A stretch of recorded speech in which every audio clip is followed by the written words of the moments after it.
नमस्कार दोस्तों, मैं आशीष। आप एक शब्द बार बार सुन रहे होंगे, खबरों में बना हुआ है अन्नदाता। लेकिन कब से आप ये शब्द सुन रहे हैं?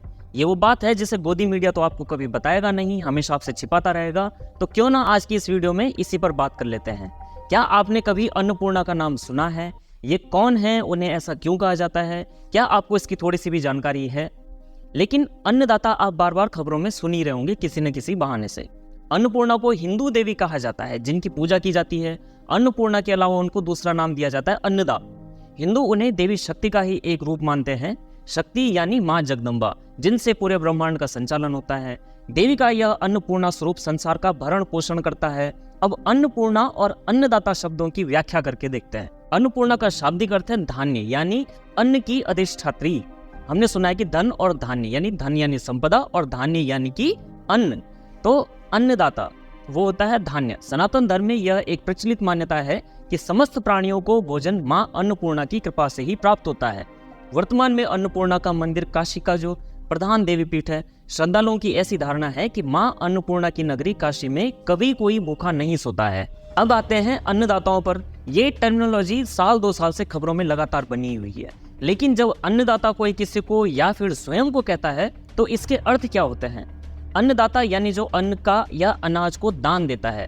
जैसे अन्नपूर्णा है तो वे तो सुनिश्चित करती हैं कि किसी का पेट भूखा ना रहे, कोई भूखा ना सोए, और जो जरूरतमंद है उनका भरण पोषण अन्नपूर्णा देवी करती हैं। वे भरण पोषण करती हैं दुनिया का निस्वार्थ भाव से। तो फिर अन्नदाता क्या करते हैं? जिन्हें अन्नदाता कहा जा रहा है, क्या वो भी निस्वार्थ भाव से ये काम करते हैं? जिन्हें आज आप सड़कों पर देख रहे हैं वो तो अनाज बोते हैं और फिर उसे मंडी में बेच करके आ जाते हैं। जो जितना बड़ा किसान उसका उतना बड़ा मुनाफा होता है, और यही लोग सड़कों पर उतर करके एमएसपी की मांग कर रहे हैं, यानी मिनिमम सपोर्ट प्राइस।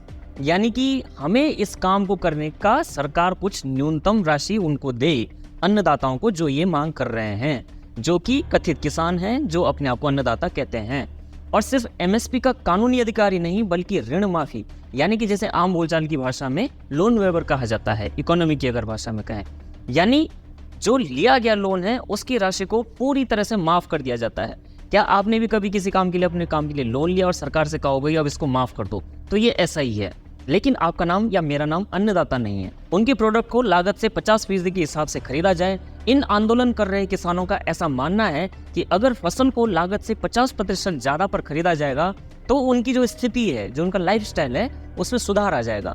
इसे टेक्निकल भाषा में C2+50% फॉर्मूला, इसी को ही नाम दिया जाता है। यानी फसल की कुल कीमत जिसे कि C2 कहते हैं, और उस पर 50% मुनाफे के हिसाब से MSP उनकी ये मांग है। अब बात करते हैं 70 और 80 के दशक की फिल्मों की, जिनमें साहूकार या सेठ को लोग अन्नदाता कहते दिखते हैं। उस वक्त जो साहित्य लिखा गया उसमें उसको अन्नदाता कहा गया है। लेकिन वो साहूकार अक्सर बेसिक लेवल पे, यानी कि जो किसान आप जिसको देखते हैं गांव में, जो हथौड़ा उठाता है, छेनी उठाता है, कुदाल उठाता है, हल उठाता है या खेती करता है, यानी बेसिक लेवल के गरीब किसान का उत्पीड़न ही उस फिल्मों में उसको करते आप देखते हैं। आपने अपने आसपास भी ऐसा होते देखा होगा। तो आप अन्नदाता जिसे कह रहे हैं, या तो वो भगवान हो सकते हैं या फिर तभी अगर वो भगवान की तरह बर्ताव कर रहा हो और बदले में उसकी कोई भी डिमांड ना हो। तो फिर अन्नपूर्णा और ये जो सो कॉल्ड अन्नदाता है, इनमें सबसे बड़ा फर्क आपको क्या पता चल रहा है? एक देवी है जो सबका भरण पोषण करने के लिए प्रसिद्ध है, जो उसके बदले कुछ भी नहीं मांगती हैं। दूसरी ओर खुद को अन्नदाता कहने वाले लोग हैं, जो पिछली बार आपने देखा होगा कि वो अन्नदाता होते हुए लाल किले पर भी चढ़ गए थे। उन्होंने जैसा उनको मन आता है वैसा, ट्रैक्टर भी आप उनके देख रहे होंगे, कैसे टेक्निकल किस्म के ट्रैक्टर लेकर के दिल्ली चले जाते हैं। वो कह रहे हैं कि हम तुम्हें अनाज तो देंगे, लेकिन इसके बदले जो कीमत वो लेते हैं वो तो लेते ही जा रहे हैं। लेकिन सरकार से लीगल गारंटी भी वो अपने लिए मांग रहे हैं। उन्हें पैसा चाहिए और वो भी अपनी शर्तों पर। इसका मतलब समझते हो दया? हाँ सर, इसका मतलब है इसका मतलब है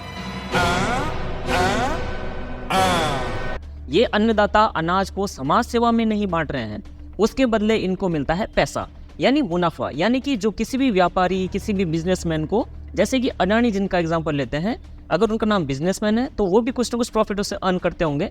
यानी काम के बदले मुनाफा, मुनाफे के बदले काम। तो पैसे भी लेते हैं, मुनाफा भी कमाते हैं। इसी मुनाफे से ये लोग थार लेते हैं, एप्पल के प्रोडक्ट लेते हैं, पजेरों में घूमते हैं, कनाडा के सपने भी पूरे कर पा रहे हैं। तो इसमें दाता वाली कौन सी बात आ रही है? ये तो बिजनेसमैन हैं जिन्हें अपने मुनाफे से मतलब है। और इसके बदले अब उन्हें गारंटी भी चाहिए, पैसों की गारंटी। दूसरी ओर अगर मैं इसी देवभूमि उत्तराखंड के गांव की बात करूं, इसका एक उदाहरण दूं, तो यहाँ पर ऐसे लोगों के गांव भी हैं, मान लीजिए कोई जो दुग्ध का व्यवसाय करते हैं, तो जो गाय या भैंस के उनका दूध तो निकालते हैं, लेकिन वो उसे गर्म तक नहीं करते हैं, उसका पनीर तक नहीं बनाते हैं। तो पनीर बनाना तो दूर, वो उसे बेचते तक नहीं है।